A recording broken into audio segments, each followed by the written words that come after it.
이번 시간에는 국가 고용정보 시스템을 살펴보도록 하겠습니다.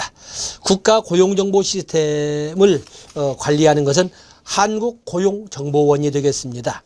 거기 보면 한국고용정보원 2006년에 설립이 됐는데 거기 1번에 보시면 한국고용정보원은 고용노동에 관련된 모든 데이터를 모으고 정보를 제공하기 위해 고용정책 기본법을 근거로 설립된 2006년에 설립된 고용노동부 산하의 공공기관이다. 어쨌든 2006년에 설립된 한국고용정보원은 그 법적 근거를 어디에 두냐면 고용정책 기본법에 두고 있다는 것을 알아주시면 됩니다.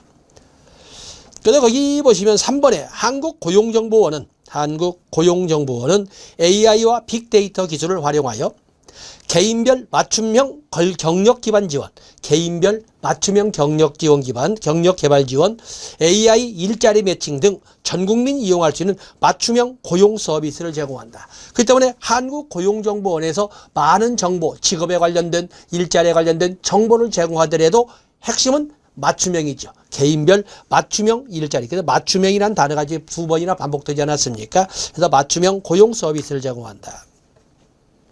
이 한국고용정보원에서 하는 주된 그 서비스가 지능형 경력개발 지원 서비스, 지능형 경력개발 지원 서비스를 제공하는데 지능형 경력개발 지원 서비스를 잡케어라고 합니다. 그래서 잡케어, 지능형 경력개발 지원 서비스를 잡케어라 하고 그를 운영하는 것은 한국고용정보원이다라는 것을 알아주시면 됩니다.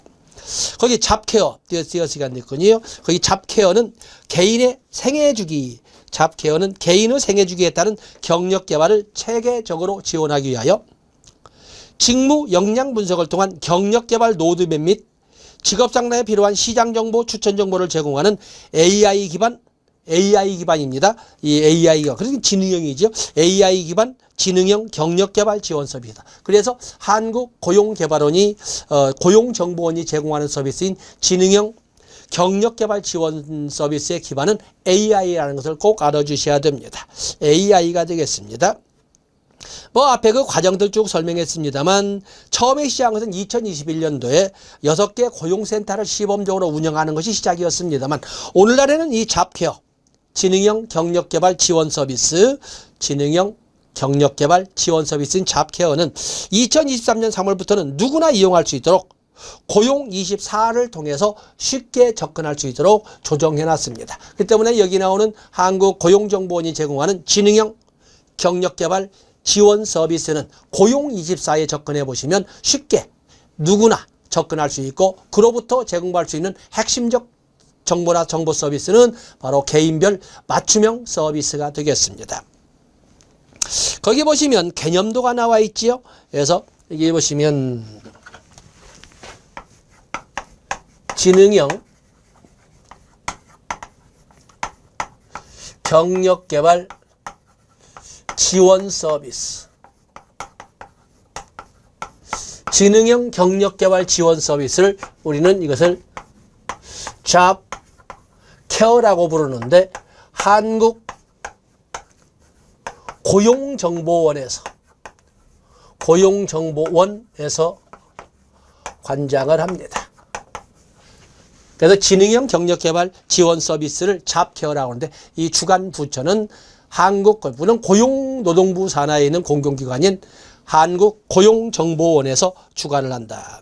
거기 보면 개념도라고 나와 있는데 개념도에 보면은 서비스 대상, 역량 진단, 노동시장 정보, 그리고 직업 추천 등의 주된 업무를 합니다. 그래서 지능형 경력개발 지원 서비스는 첫 번째가 그 대상을 보면 대상을 보면 모두 하나하나 하기는 그렇습니다. 대상은 초, 중고생, 대학생. 여기 보면 초, 중, 고생. 우리가 보면 직업에 관련되기 때문에 대학생만 할 것 같은데 그게 아닙니다. 초, 중고생, 고등학교만 해도 우리가 직업계라고 할 수 있는 특수고등학교에 있으니까 초중고생도 있지만 대학생이 있습니다. 대학생. 그래서 많은 사람들이 초중고생을 빼고 있는데 아닙니다. 한국고용정보원에서 제공하고 있는 지능형 경력개발 지원 서비스, 즉 잡케어에서는 그 대상에 초등학생, 중학생, 고등학생도 포함하고 있다. 그리고 당연히 그 뒤에 있는 것처럼 구직자, 재직자, 그리고 재직자. 구직자, 재직자. 뭐 다 이건 뭐 굳이 볼 것 없지. 대학생, 구직자, 재직자 당연한 것이고 재취업 희망자. 재취업 희망자. 보통 재취업 희망자 가로 안에 넣어놨습니다만 거의 그것을 중고령자. 이 중고령자라는 준고령자. 고용정책 기본법에 의해서 우리는 고령자, 노인이란 용어를 쓰지 않고 고령자와 준고령자 이렇게 설명할 때 준고령자는 50세부터 55세 미만 그리고 고령자는 55세 이상을 이렇게 설명을 하는데 소위 재취업 희망자 지금 이 서울시에서 시행하고 있는 이런 그 중년 지원 일자리 지원 사과 같은 경우는 60세부터 65세까지를 여기 나오는 중고령, 준이전 어쩌면 이렇게 중고령자의 입장으로 중고령자. 그래서 60세부터 65세를 서울시에서는 중고령자의 용어를 쓰면서 그에 대한 일자리 지원을 이렇게 나서고 있거든요. 때문에 우리가 고용정책 기본법에 의해서 고령자와 준고령자를 구분하기도 하지만 이렇게 AI 기반으로 이끌어가는 지능형 경력개발 지원 서비스 즉 잡케어에서는 바로 대학생이나 구직자, 재직자뿐만 아니라 재취업 희망자, 재취업 희망자는 기본 전자가 정년을 했다는 거죠. 퇴직을 했다는 거 아니겠습니까? 그래서 재취업 희망자도 대상으로 하고 있다. 재취업 희망자를 중고령자라는 용어를 쓰고 있다. 그다음에 역량진단. 역량진단. 자, 여러분들 그 교재를 보면은 역량진단에서 역량진단이라고 할 때는 적성이나 흥미, 지식, 훈련, 전공, 자격 이런 등등이 소위 얼마나 가지고 있는지 지식이나 기술이나 이런 등등이 필요한 그 역량을 얼마나 가지고 있는지를 사전 점검을 하는 것을 진단을 우리가 사전평가적 관점으로 하지 않습니까? 역량진단을 하는 것이고 또 그러면 노동시장 정보도 제공합니다. 노동시장 정보도 제공을 한다.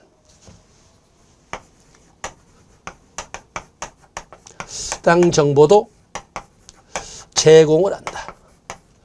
그리고 이 지능형 경력개발 지원 서비스에서는 또한 직업을 추천하기도 합니다.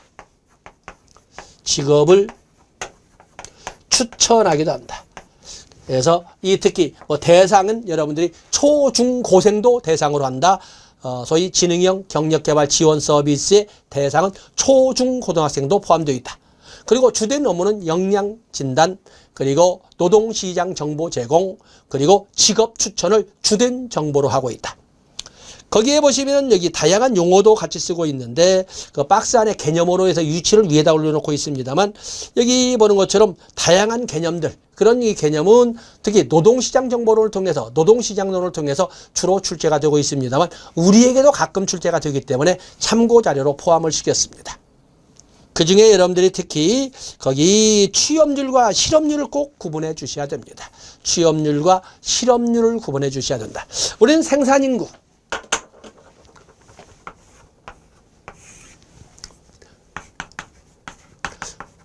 국가 데이터에서 사용하는 생산인구의 개념이라고 하는 것은 15세 이상의 인구를 생산인구로 하되 이 15세 이상의 인구인 생산인구에는 경제활동 인구와 플러스 비경제활동 인구로 이렇게 구성되어 있다고 하지 않습니까? 경제활동 인구와 비경제활동 인구. 그 중에 경제활동 인구는 뭔데? 번호를 좀 매겨야 되는. 경제활동 인구는 경제활동 인구. 경제활동 인구라고 하는 것은 생산인구 중 15세 이상의 생산인구 중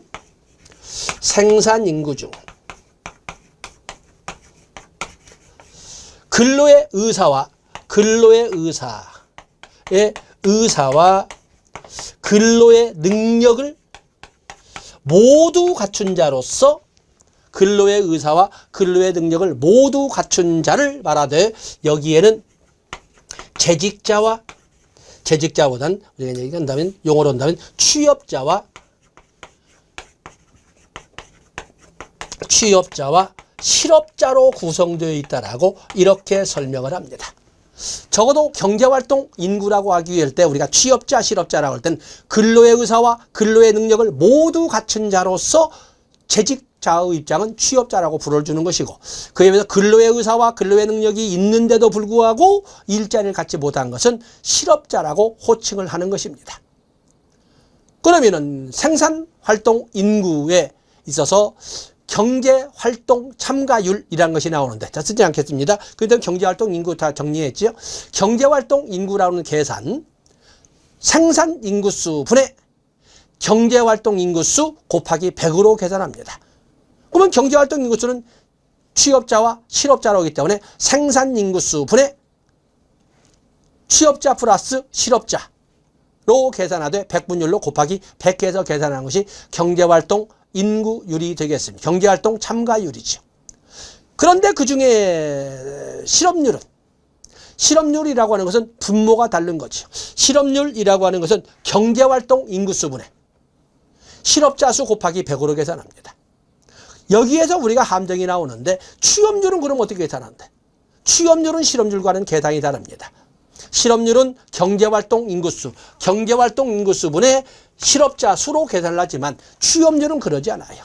취업률은 어떻게 되어 있습니까? 신규 구직자 수분의 취업 건수 곱하기 100으로 계산합니다. 그래서 여러분들 특히 취업률에 대하여 중요 표시하시고 함정을 피해 가시기를 바라겠습니다. 다음에 AI 기반 일자리 매칭 서비스. AI 기반 일자리 매칭 서비스가 이렇게 나와 있습니다. AI 기반, 어떤 요즘 다 AI 기반이 아닌 것이 없는 거지요. 그래서 AI 기반 일자리 매칭 서비스. 구직자가 등록한 이력서를 기반으로 각종 자격증이나 훈련 경험 등 개인이 보유한 직무 역량과 구직자가 유사한 사용자들이 선호하는 정보를 AI 및 빅데이터 기술로 분석하여 적합한 일자리를 자동으로 추천해주는 서비스이다. 앞에도 본 것처럼 한국고용정보원에서 이끌어가는 소위 지능형 경력개발 지원 서비스에는 직업도 추천하잖아요. 직업도 추천할 때 아무렇게나 자리가 생겨서 하는 것이 아니라 AI를 기반으로 할 적에 이런 그 1번의 그 적합한, 그래서 AI 및 빅데이터 기술로 분석해서 적합한 일자리를 자동적으로 이렇게 입력이 되어서 이메일로 발송이 되도록 하는 것이 AI 기반 일자리 매칭 서비스가 되겠습니다. 자, 거기에서 사용하는 도구가 바로 채용정보, 개개인의 구직자가 제출하는 채용정보와 또 이력서, 또 AI 일자리 추천에서 다양한 내용 나와 있으면 이런 것을 통해서 AI에 기반을 둔 일자리 매칭 서비스도 한국고용정보원이 제공하고 있다라고 보시면 됩니다. 다음에 1차 필기시험용 문제가 나와 있는데, 한국고용정보원의 목적을 보시면 고용정보의 생산과 분석 제공, 그 4가지가 있습니다. 크게 고용정보의 생산 분석 제공, 다음에 진로 지도 및 직업 제공, 직업정보 제공, 고용 서비스 선진화 지원, 그리고 국가 고용정보망 운영, 이렇게 4가지. 한국고용정보원의 목적은 4가지 이렇게 나눕니다. 그래서 다시 한번 읽어보면 고용정보의 생산과 분석 제공. 고용정보 당연하죠. 한국고용정보원이니까 고용정보 생산 및 제공, 그다음에 진로지도 직업정보 제공, 고용 서비스의 선진화 지원, 그리고 국가 고용정보망 운영. 상세한 내용도 쭉 나와 있지만 먼저 여러분들은 굵은 글씨를 가지고 보신 다음에 시험 직전에, 시험 전날에서 상세 내용을 읽어보시면 되겠습니다. 그 다음에 고용정보 시스템 운영에 관련된 보안 규정이 있습니다. 고용정보 시스템 운영 및 보안 규정. 고용정보 시스템 운영 및 보안 규정에서 고용정책 기본법에 근거하여 고용정보 시스템을 효율적으로 관리 운영하기 위해서 만든 것을 바로 고용정보 시스템 운영 및 보안 규정이라고 하고 있습니다. 보안 규정. 여기 뭐 다른 내용, 범위나 대상이 나와 있는데, 여기 고용정보 시스템 운영 및 보안 규정의 적용 대상을 보시면 고용정보 시스템을 관리, 운영, 사용하는 다음 기관과 그 소속 직원으로 사용자 계정을 발급받은 자 또는 사용자 계정을 발급받으려는 자에게 적용을 합니다.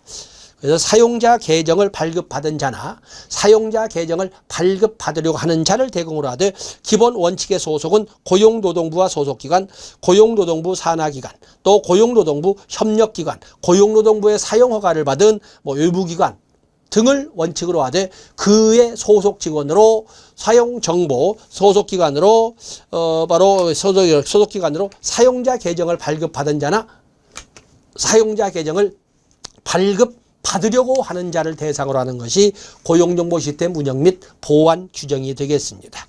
그러면 사용자 계정은 뭐냐? 사용자 계정. 거기 정의에 여러분들 이렇게 보시면 정의 사용자 5번에 나와 있군요. 사용자 계정은 고용정보 시스템을 사용하는 데 필요한 사용자의 식별번호, 성명, 주민등록번호, 비밀번호, 공인인증서 등 관련 정보 일체를 사용자 계정이라고 합니다. 때문에 이 고용정보 시스템의 운영 보안 규정의 적용 대상이 되는 것은 이런 사용자 계정을 발급받은 자, 비번을 발급받았겠지요. 또 그는 발급받으려고 하는 자도 대상이라는 것을 알아주셔야 됩니다. 그다음에 원시 자료가 나와 있는데 물론 당연히 기초 자료죠. 원시 자료 6번에 보시면 원시 자료 해서 관련 법령에 따라 구직자, 근로자, 사업주 등이 작성 제출한 각종 서류와 소관 업무를 전산 처리하기 위하여 작성한 장표류 등 기초 자료를 원시 자료라고 부른다. 그래서 아직은 출제가 되지 않았기 때문에 이러한 개념 등을 가지고 한 문제를 서비스 겸 함정으로 이렇게 출제할 수가 있다는 것을 말씀을 드립니다. 다음에 고용노동부 장관이 고용정보 시스템에서 수직 관리하는 전산자료 다양히 많습니다. 거기 보면은 많은 것을 모두 읽어드린다는 것은 그렇고 이런 현재까지는 더 드러나겠습니다만 22개의 정보를 22개의 전산자료를 수직 관리하지 않습니까? 누가? 고용노동부 장관이. 그래서 여기 고용24부터 해서 취업 알선 정보망, 고용보험 시스템, 일무화 시스템, 자격봉고 시스템인 큐넷 뭐 이런 등등 22개의 전산 자료를 고용노동부 장관이 고용정보 시스템의 운영 및 보안 규정을 통해서 관리하고 있다라는 것을 봐주시면 됩니다. 다음에 여러분들 보면은 정보 연계 및 개인정보 보호 뭐 당연한 얘기 같지만은 거기는 다른 건 다 좋습니다. 정보 연계 요청. 정보 연계 요청. 고용정보 시스템의 정보를 연계 활용하려는 자는 정부 전자문서 시스템으로 그냥 서류로 하는, 이제는 앞으로 서류란 용어도 사라지겠죠. 종이로 만들어진 문서류를 서류라고 하는데요. 아마 주로 이제 전산자료를 가지고 운영하다 보니까 서류란 용어도 사라지지 않을까 이렇게 봅니다. 어쨌든 정부 전산 시스템을 통해서 고용노동부 장관에게 요청해야 된다. 때문에 고용 서비스, 고용 정보 시스템의 정보를 이용하려는 자는 고용노동부 장관에게 뭘로? 서류로 하는 것이 아니라 정부 전자문서 시스템을 통해서 요청하여야 한다. 또 그런가 하면은 개인정보의 보호, 고용정보 시스템의 개인정보 보호에 관해서는 고용노동부 개인정보 보호 시스템을 준용한다. 고용노동부 개인정보 보호 지침이 있다라는 걸 봐주시고, 그 다음에 소방시설 안전관리 좋고 5번에 보시면 자, 거기 중요 표시하시고 재검토 기한이 나와 있습니다. 고용노동부 장관은 이 예규에 대해 고용정보 시스템 운영 및 보안 규정이라고 하는 이 예규에 대해 매 3년이 되는 2003년 7월 1일을 기준으로 매 3년이 되는 시점에 그 타당성을 검토하여 개선 등의 조치를 해야 된다. 언제를 기점으로 해서 거기까지는 출제가 되지는 않겠지만 3년 단위로 그 타당성을 검토하여야 한다. 3년이란 단어에다가 액센트를 두시면 되겠습니다. 다음에는 이제는 우리가 아주 중요한 고용24를 진입하겠습니다. 고용24, 여기에 보면 우리가 고용정보에 관련된 모든 관련 업무나 관장 부서 등이 요즘에는 하나로 이렇게 통합되어가는 추세에 있는데 그의 중심적 역할을 하는 것이 고용24가 되겠습니다. 거기 보면 워크넷 홈페이지에서 제공하는 민원 서비스를 비롯한 취업 지원 서비스는 2004년을 기점으로 해서 고용24로 통합되었습니다. 그 때문에 워크넷이라는 용어를 뭐 여러분 알다시피 이제는 워크넷이라는 용어 자체도 사실은 여기를 삭제해야 되는데 하여튼 민원, 구직 신청이나 구인 신청 등 취업 지원 서비스는 2024년부터 고용24로 통합되었다는 걸 봐주시면 되겠고, 2번에 보시면 고용24는 모든 온라인 고용 서비스를 한 곳에서 신청하고 결과를 확인할 수 있는 고용행정 통합 포탈의 개념을 갖는데, 이 고용24에는 개인 영역의 정보망과 기업 중심의 정보망 두 영역으로 나눠져 있습니다. 그러다 보면 개인은 거기 3번에 보시면 개인은 두째 줄은 기업은 자 개인은 일자리 검색, 이력서 등록, 실업급여, 출산휴가급여, 내일 배움카드 신청 등을 할 수 있고 기업은 인재검색, 각종 정부지원금 신청, 직원교육지원 신청, 이직확인서, 출산휴가 확인서 작성 등을 기업 부문에 대하여 지원할 수 있다. 출산휴가급여는 개인 부문에서 지원을 하는 거지만 출산휴가 확인서 작성은 기업 부문의 영역이라고 여러분들이 따로 구별해 주시면 됩니다. 그래서 그 상세 내용을 박스화해서 이렇게 제가 쭉 자료를 해놨습니다만 거기 개인 지원의 영역으로 있는 거 보면은 채용정보, 취업지원, 실업급여, 또 직업능력개발, 그리고 출산, 모성급여라고 하는 것은 출산휴가, 육아휴직, 출산휴가, 육아휴직, 그래서 출산 전후 휴가급여와 육아휴직급여, 육아휴직급여는 육아기 근로시간 단축급여도 있고 그러지 않습니까? 그런 것도 포함한 넓은 개념이 되겠는데 자 이런 것은 개인 지원 영역입니다. 물론 우리에게 출제가 되는 것은 개인 지원 영역을 주로 출제를 하겠습니다만 그에 비해서 기업 지원에는 채용 지원 있습니다. 개인 지원에도 채용 지원이 있지만 여기 기업 지원에도 채용 지원이 있습니다. 다음에 직업능력개발, 기업지원금, 또 이직확인서 등 확인 및 신고가 기업 지원의 영역이다. 그중에 여러분들 한 번 더 읽어보신다면 개인 지원의 영역을 한 번 더 정독하시는 것이 도움이 되리라고 봅니다. 자, 먼저 개인 지원의 영역, 채용정보, 취업지원, 실업급여, 출산휴가급여, 직업능력개발 이런 것이 쭉 있습니다. 여기 보면 개인 지원과 기업 지원의 큰 제목으로 공통점이 되는 것은 채용정보와 직업능력개발입니다. 여기 개인 지원에서는 채용정보 1번, 기업 지원에서는 채용정보 1번. 그다음에 개인 지원에서는 직업능력개발 4번, 그에 비해서 기업 지원에서는 직업능력개발 2번. 상세 내용은 다르지만 그게 공통점도 2개씩 있다는 것을 가지고 가십니다. 자, 먼저 개인 지원의 영역에 있어서 채용정보를 보겠습니다. 개인 지원의 영역. 쓰긴 그렇군요. 개인 지원의 영역에서 채용 정보는 먼저 직종, 지역, 경력, 학력, 고용 형태 다양한 내용을 상세하게 기술을 하고 있는데 그중에 먼저 1차 대비로 해서 직종의 선택은 최대 10개까지 선택할 수가 있습니다. 직종의 선택은 최대 10개까지 선택이 가능하다. 그에 비해서 지역, 아무리 오늘날 교통이 발달했다고 해도 직주 간의 거리가 일자리와의 거리가 사회통념상 인정될 만은 해야 되지 않겠습니까? 수도권에서 보통 1시간 반 걸린다 그러면 그런가 보다 라고 하지만 그것을 누구나 수인하는 것은 아닙니다. 그래서 이 직종 선택은 범위는 상한선 10개지만은 지역 선택의 범주는 20개까지 선택이 가능하다는 걸 봐주시면 됩니다. 다음에 여러분들 그 밑에 보시면 경력, 학력도 있고 고용 형태를 보시면 기간의 정함이 없는 근로계약, 기간의 정함이 없는 근로계약에서 2가지로 나누고 있죠. 기간의 정함이 없는 근로계약에는 근로계약을 명시하지 않고 계약하는 일자리인 무기계약직이 있는가 하면 그 기간의 정함이 없는 근로계약으로 시간 선택제도 있습니다. 그러다 보면 기간의 정함이 있는 일자리도 2개로 나눠져 있습니다. 그래서 기간의 정함이 있는 근로계약으로 근로기간을 정해서 계약하는 일자리가 있는가 하면은 기간의 정함이 있는 근로계약에도 역시 시간 선택제가 있다. 그래서 기간의 정함이 없는 일자리도 2개로 나누고 있고 기간의 정함이 있는 일자리도 2가지가 있는데 하나는 무기계약직, 하나는 시간선택제, 하나는 당연히 시간제, 거기는 근로기간을 정하여 계약한 기간의 정함이 있는 일자리와 시간선택제로 2개로 나누고 있다. 별표하실 것은 거기 미음번에 파견근로 보십시오. 파견근로는 우리가 문제를 출제할 때 함정으로 출제할 수가 있는 겁니다. 파견사업주에게 고용이 되었으나 고용주는 파견사업주입니다. 파견한 사업주. 사용사업주. 실질적으로 현장을 지배하는 사업주가 사용사업주인데 파견사업주에게 고용되었으나 사용사업주의 사업지에 파견하여 근로하는 것을 파견근로자라고 합니다.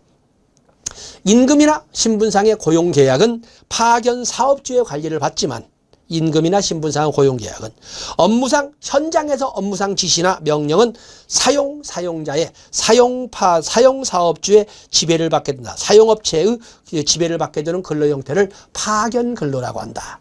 그래서 누구의 관리하에 있고 누구의 지휘를 받느냐를 가지고 함정을 피해갈 수 있도록 파견 근로 중요 표시하시면 되겠습니다. 다음에 대체 인력 채용이 있습니다. 대체 인력 채용. 출산 전후 휴가 육아휴직 등에 있는 근로자를 대신하여 한정된 기간 동안 근무하는 자의 채용을 대체인력 채용이라고 합니다. 그다음 여기 파견 근로와 대체인력 채용에다 액센트를 하시면 되겠습니다. 다음에 9번을 보시면 기업 형태. 이것은 옛날이나 지금이나 앞으로도 계속 중요하지 않겠습니까? 기업의 형태.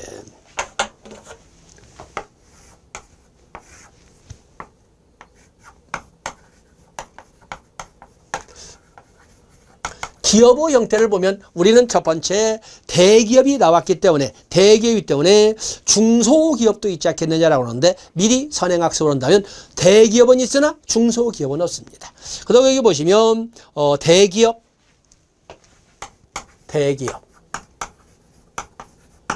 그리고 강소기업 대기업 강소기업 그다음에 거기 보면 공사 공기업 나와 있지요. 그래서 공무원, 공기업, 공공기관, 공무원, 공기업, 공공기관. 다 미리 쓴다면 여기에는 중소기업은 없다. 중소기업은 없다. 쓰겠어요. 없다. 강소기업은 있으나 중소기업은 없습니다. 대기업, 강소기업, 그리고 공무원, 공기업, 또 공공기관. 그다음에 코스피, 코스닥.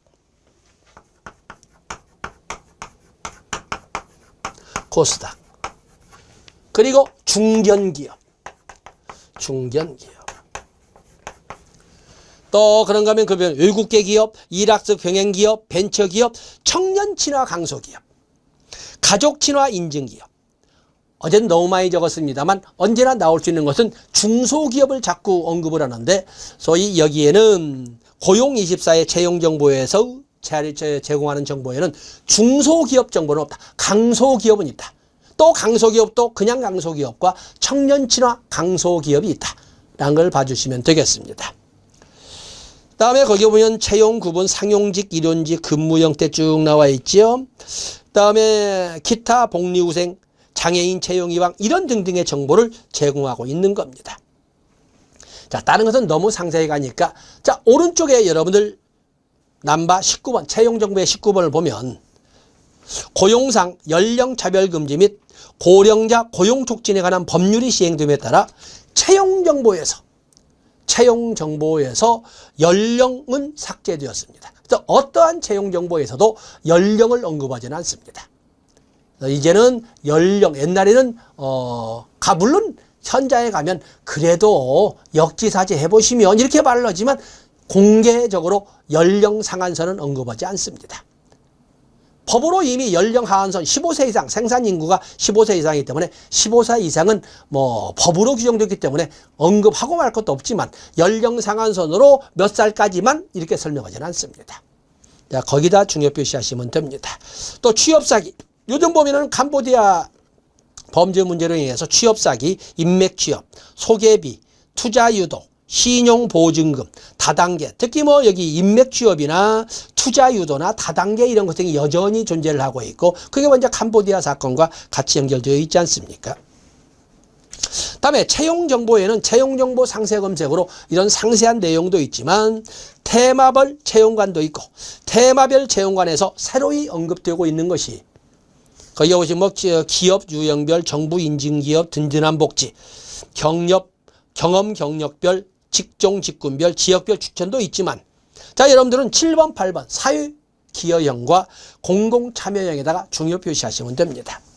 사회기여형, 사회복지, 장애인, 취약계층 지원 등 사회에 기여하는 일자리를 제공하는 이런 것은 바로 사회기여형이라고 하는 것이고 정부에서 인증하고 정부에서 인증하고 발굴한 믿을 수 있는 일자리를 제공하는 것은 공공참여형이라고 합니다. 그래서 사회기여형과 공공참여형을 구분해 놓고 있어야 되겠습니다. 7번, 8번 해보죠. 그 외에도 든든한 복지도 있다. 직원복지에 아낌이 없는 기업의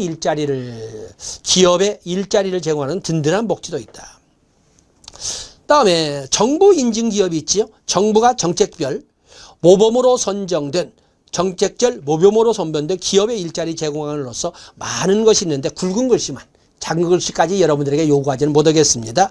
일생활 균형 우수 기업관, 일자리 으뜸 기업관, 장애인 고용 우수 기업관, 혁신적 도달 기업관, 인재 육성형 중소 기업관. 자, 여기까지는 우리가 편하게 읽어볼 수 있습니다.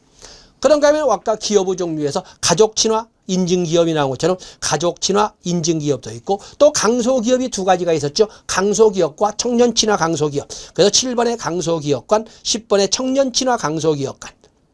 또 그 외에도 남녀 고용평등 우수기업관, 일학습 병행 학습기업관 등등이 정부 인증기업의 종류로 언급되고 있습니다. 여기에는 여전히 똑같이 아까 기업의 종류에서 말한 것처럼 중소기업에 대해서는 언급하지 않고 있습니다.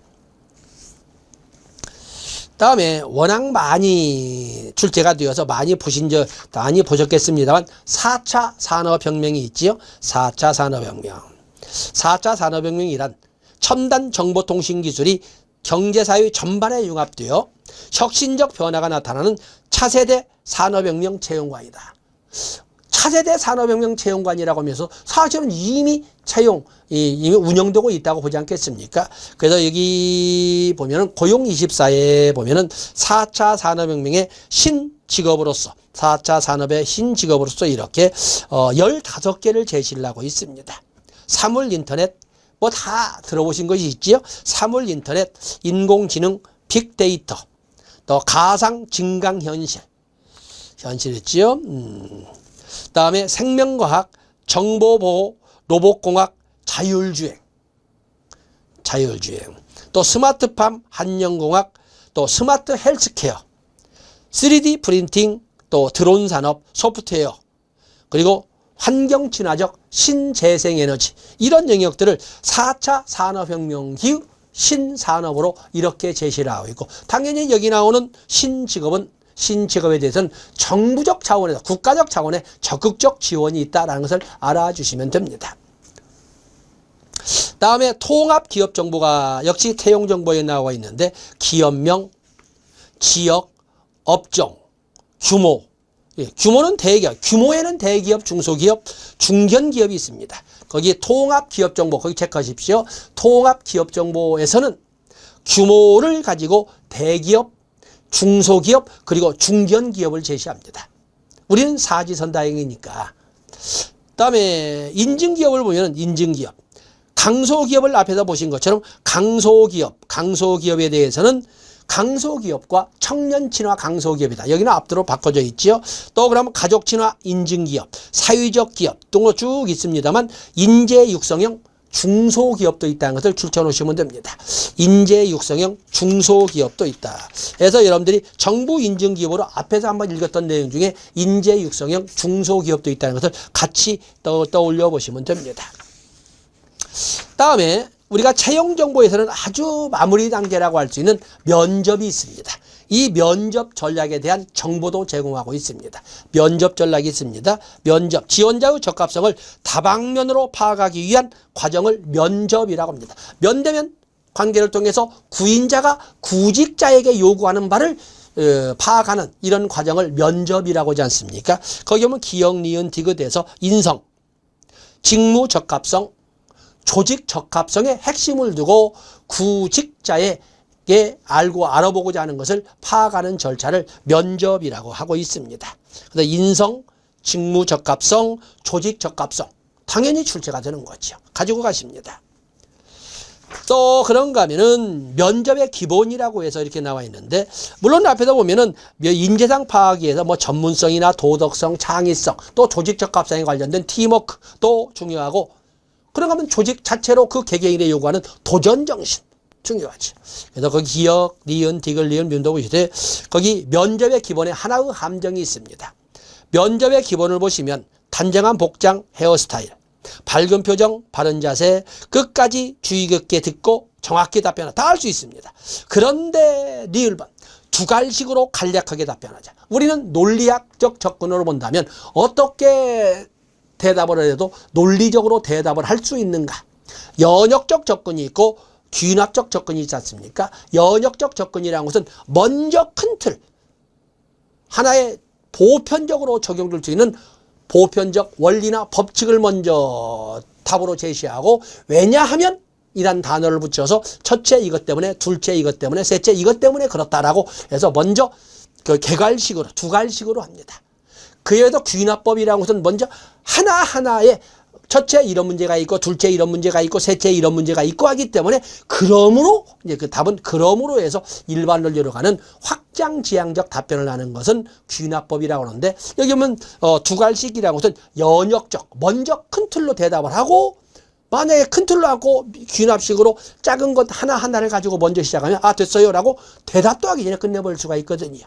자, 줄쳐놓을 것은 두갈식으로 대답을 하자. 거기 줄쳐놓으셔야 됩니다. 다음에 AI 면접이 나와 있지요. AI 면접.